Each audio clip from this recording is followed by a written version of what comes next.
lose your way. Life gets so heavy. Lose your days. What's living but pain? You lose your fire, and you're walking with sadness. But it's gotta be better. Can you give it one more try? So stand up and fight till the battle is won. And they better look out, tomorrow here you come. Tomorrow here I come, and there ain't no use you running. How are you doing here in Toulouse, Mr. George? Fine. Buzzing place. Really buzzing place. Watching the cops do their job properly. Okay? Been to see the band.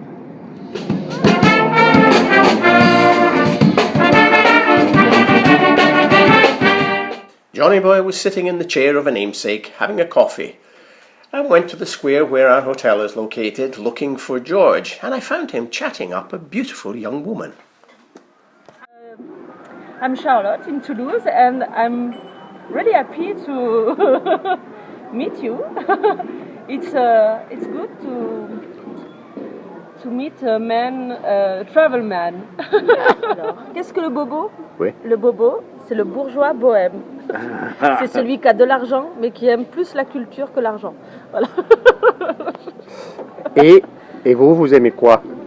Moi, j'aime le voyage, la culture, mais j'ai pas d'argent.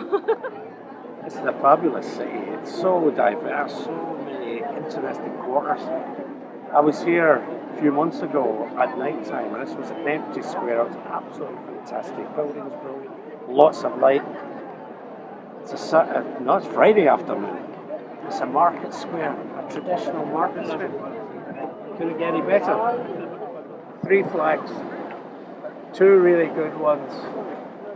The blue one's particularly good, one with the stars.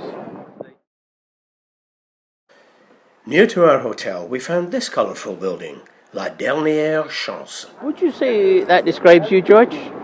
Certainement. C'est pour moi. After a shower and a scrub up, we headed out for dinner with my daughter, Gemma. Her choice of restaurant, and it was very good. And come morning, George was packing the car with his many cases and bags as we prepared to head for Albi. How was Toulouse, George? How did you find it? Oh, I found it okay. I'm still trying to get out of the place. I've been up for 2 or 3 hours now, and I'm still at a red traffic signal. There we go. Can I follow that? We're away. She's just told us to follow the A620. This is very common. Look at the sign number up there. It's clearly the A62. No, it's the 620. There's nothing after the 2, John.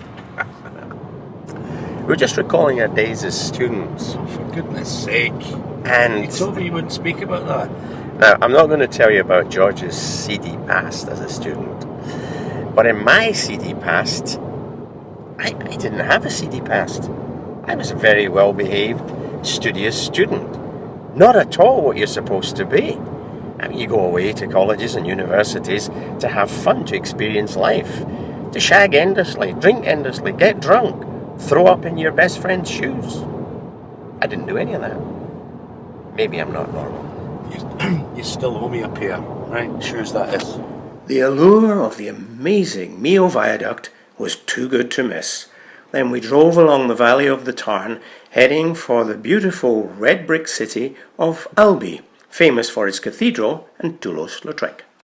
We found our hotel easily enough, and on this beautiful, balmy, early summer's evening, we looked out from our hotel across the square, and over there, they were already closing up the bar. What do you think that is over there, George? I think it's a huge mosey net. Huge messy net. And look. Wow. Bit of flooding. It's not even been raining that much. It's a burst pipe. Is it? I'm sure it is. Okay, fair enough. We had a mediocre dinner in the lanes before bed. What's your impression of Albi? Pretty little town. Wouldn't want to spend too much time here. but it's a nice place. And We left Albi for La Selve, an ancient Templar commandery, complete with its statue, the same as you find all over France, commemorating the near 1.5 million French soldiers killed during World War I. But it also happens to be the home of one of my favourite restaurants in the entire world, Le Selvoise. And at the Selvoise, we will find a face that you've now come to be familiar with. And this is the man here. So what do you think of this? Lovely. Absolutely. And while Katia busied herself doling out the wine, her husband Olivier was in the kitchen preparing our lunch. And this was my starter. After a really excellent lunch, we headed out into the Aveyron countryside en route to visit my friends Jean-Luc and Marie-Claire Massot, and came across this. Rural France at its best. But just on the other side of this field, here's what we found. Absolute ruin and disaster. Marie-Claire showed me the pictures of the fire.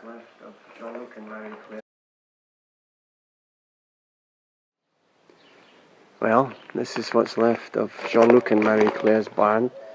And this thing here was their wonderful new machine that set fire to everything that caused all this destruction. Look around. This was full of sheep, was active. And look now. This is it. Utter destruction of everything. Marie-Claire was in the barn when it started. She was lucky to get out alive. As I drove off with a heavy heart, we came across, almost immediately, a little roadblock of tractors waiting to get into the field.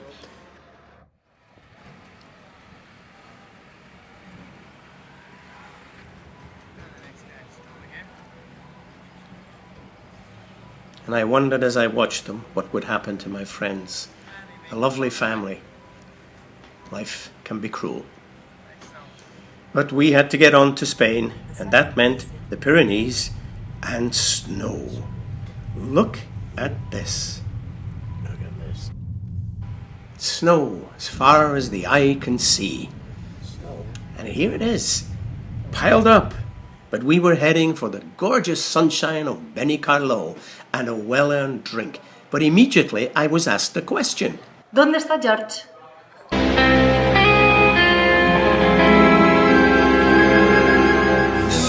Sight of the sun in the morning, dreams that you keep inside of your heart. Never lose light as it shines through the darkness. Tomorrow's the rest of your life. Once you start